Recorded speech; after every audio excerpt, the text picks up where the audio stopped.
Hi, this is Ravi విడే. ఈరోజు నేను మీకు డయాగ్నోస్టిక్ సెంటర్స్ గురించి రెండు చాలా ఇంట్రెస్టింగ్ విషయాలు చెప్తాను. చాలామందికి ఈ విషయాలు తెలియదు.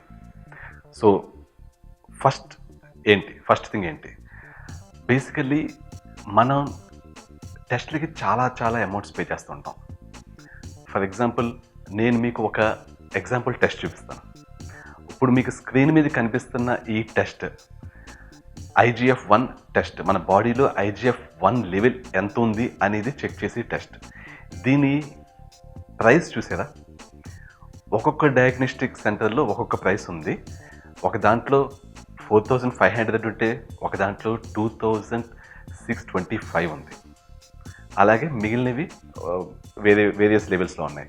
అంటే మినిమం వచ్చి 2625, మ్యాక్సిమం వచ్చి 4500 ఉంది. సో అంటే దీని మీనింగ్ ఏంటి? ఒక ల్యాబ్లో మీకు మంచి వాల్యూస్ వస్తాయి, బాగా చెక్ చేస్తారు, ఇంకో ల్యాబ్లో సరిగ్గా చెక్ చేయరు, లో క్వాలిటీలో ఉంటుంది టెస్టింగ్ అని మీనింగా? నిజానికి మీకు ఆశ్చర్యకరమైన విషయం ఒకటి చెప్తాను. అదేంటి అంటే, ఇక్కడ మీకు కనిపిస్తున్న అన్ని ల్యాబ్స్ వాటిల్లో ఈ IGF-1 టెస్ట్ చేసి ఎక్విప్మెంట్ లేదు. ఇవన్నీ ఒక చోటకి పంపిస్తాయి. అక్కడ ఆ సెంట్రలైజ్డ్ ప్లేస్, అక్కడ ఈ టెస్ట్ చేసి ఈ ల్యాబ్స్కి రిజల్ట్స్ని పంపిస్తాయి. సో మనం ఎక్కువ అమౌంట్ పే చేసి ఒక ల్యాబ్కి మన బ్లడ్ శాంపుల్ ఇచ్చినా, తక్కువ అమౌంట్ పే చేసి మనం వేరే ల్యాబ్కి మన బ్లడ్ శాంపుల్ ఇచ్చినా, వాళ్ళందరి టెస్ట్ ఎగ్జాక్ట్లీ సేమ్ రిజల్ట్ వస్తుంది, సేమ్ ప్లేస్లో అవుతుంది. ఆ లొకేషన్ వాళ్ళకి వాళ్ళు పే చేసే అమౌంట్ అబౌట్ 900 ఉంటుంది, అరౌండ్ 900.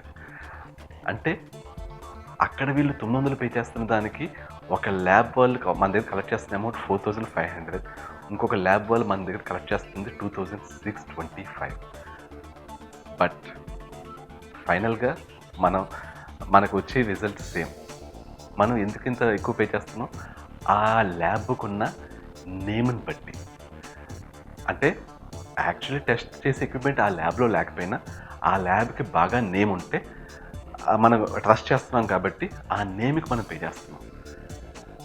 సో మనకి పర్ఫెక్ట్గా అసలు ఈ టెస్ట్, ఈ సెంట్రలైజ్ ప్లేస్ ఏంటి అనేది తెలిసి అక్కడే టెస్ట్ చేస్తే మనకి చాలా డబ్బులు సేవ్ అవుతాయి. ఆ విషయం మనకి తెలియకపోవడం వల్ల మనకు చాలా డబ్బులు లాస్ అవుతున్నాం. ఇది చెప్తుంది ఓన్లీ ఒక sample test, IGF-1 test. Basically నేను యాంటీ ఏజింగ్ మీద రీసెర్చ్ చేస్తున్నాను కాబట్టి నేను చాలా బ్లడ్ టెస్ట్లు చేయించాల్సి వస్తుంటుంది. అంటే నావనే కాదు, చాలా బ్లడ్ టెస్ట్లు వేరే వాళ్ళవి చేయించాల్సి వస్తుంటుంది. సో నేను ఫ్రీక్వెంట్గా చేయిస్తుంటాను కాబట్టి నాకు ఈ విషయాలు బాగా తెలుసు. అంటే నాకు ఒక టైప్ ఉంది, అందువల్ల నాకు తక్కువ పడుతుంది. బట్ ఇది జరుగుతుంది, మీలో చాలామంది చాలా ఎక్కువ పే చేస్తున్నారు సేమ్ టెస్ట్కి, సేమ్ చోట జరిగే టెస్ట్కి అనే విషయం మీకు తెలియడానికి చెప్తున్నాను మీకు. అయితే దీన్ని మీరు ఎలా తగ్గించుకోవచ్చు? ఆ సెంట్రలైజ్డ్ ప్లేస్కి మీరు వెళ్ళొచ్చా? నేను అన్ని విషయాలు చెప్పలేను. రీడ్ బిట్వీన్ ద లైన్స్, నర్మగర్భంగా చెప్తున్నాను. మీరు అర్థం చేసుకుని ప్రయత్నిస్తే మీరు కూడా ఆ విధంగా చేయొచ్చు. అంటే మీకు ఇంటికి శాంపుల్ కలెక్ట్ చేయడానికి ఎవరన్నా వస్తారు కదా, వాళ్ళని కొంచెం జాగ్రత్తగా మేనేజ్ చేయండి, మీకు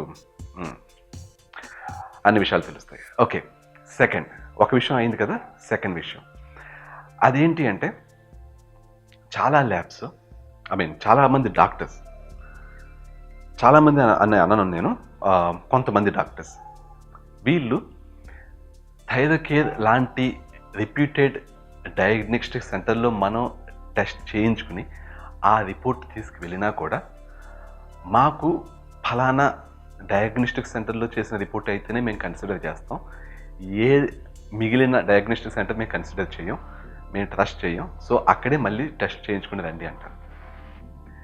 ఇది అంటే మనం ఏదో పిచ్చి అనామక డయాగ్నోస్టిక్ సెంటర్లో టెస్టులు తీసుకెళ్తే ఎలా అంటే ఓకే.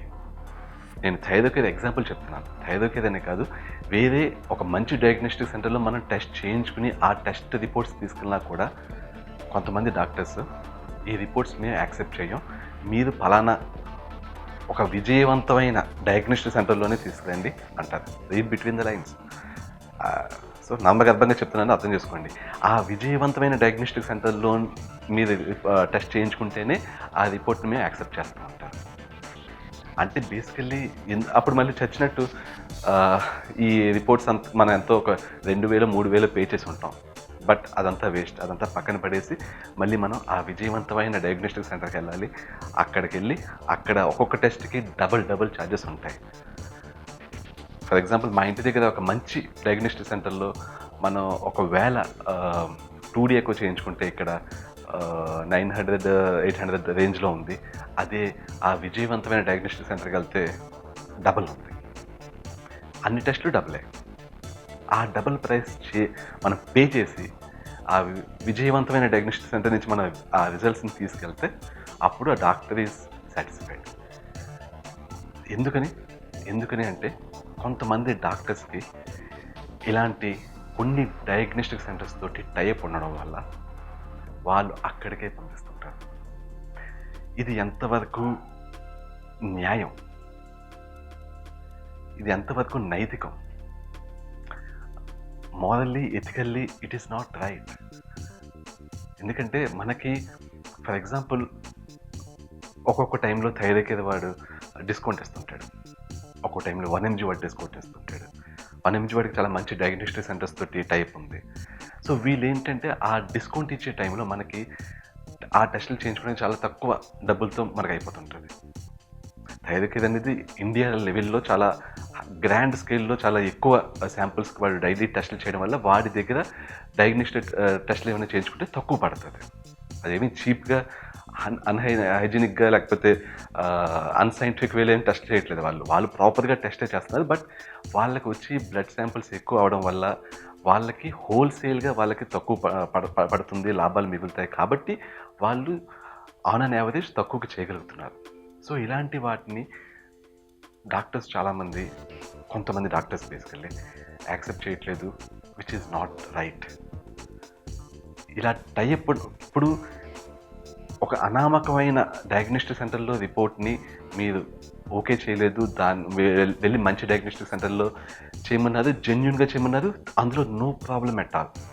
బట్ మీకు టైఅప్ ఉంది కాబట్టి అక్కడికే వెళ్ళి ఈ రిపోర్ట్స్ వద్దు అని పేషెంట్ ఫైనాన్షియల్ కండిషన్ చూడకుండా ఆ డయాగ్నోస్టిక్ సెంటర్‌కి పంపించడం ఎంతవరకు న్యాయం? ఇది సమంజసమా? దయచేసి ఆలోచించండి. డాక్టర్స్ అంటే చాలా గౌరవం ఉంది, ప్రజలకి రెస్పెక్ట్ ఉంది. చాలామంది డాక్టర్స్ చాలా అద్భుతంగా సమాజానికి సేవ చేస్తున్నారు. కొంతమంది ఇలాంటి టైప్ పెట్టుకుని ఇలాంటి పనులు చేయడం వల్ల మంచి డాక్టర్స్కి కావాల్సిన రెస్పెక్ట్ తగ్గిపోతుంది. మంచి డాక్టర్స్కి బ్యాడ్ నేమ్ వస్తుంది. దయచేసి సమాజానికి సేవ చేసే ఈ వైద్యులని, ఈ డాక్టర్స్ని అదే రేంజ్లో జనాల దృష్టిలో అదే రేంజ్లో ఉండేలాగా చూడండి. That's it for today. Please subscribe to my channel and share my videos if you like it, and click on the bell button to get my updates regularly. I'll catch you tomorrow. Bye.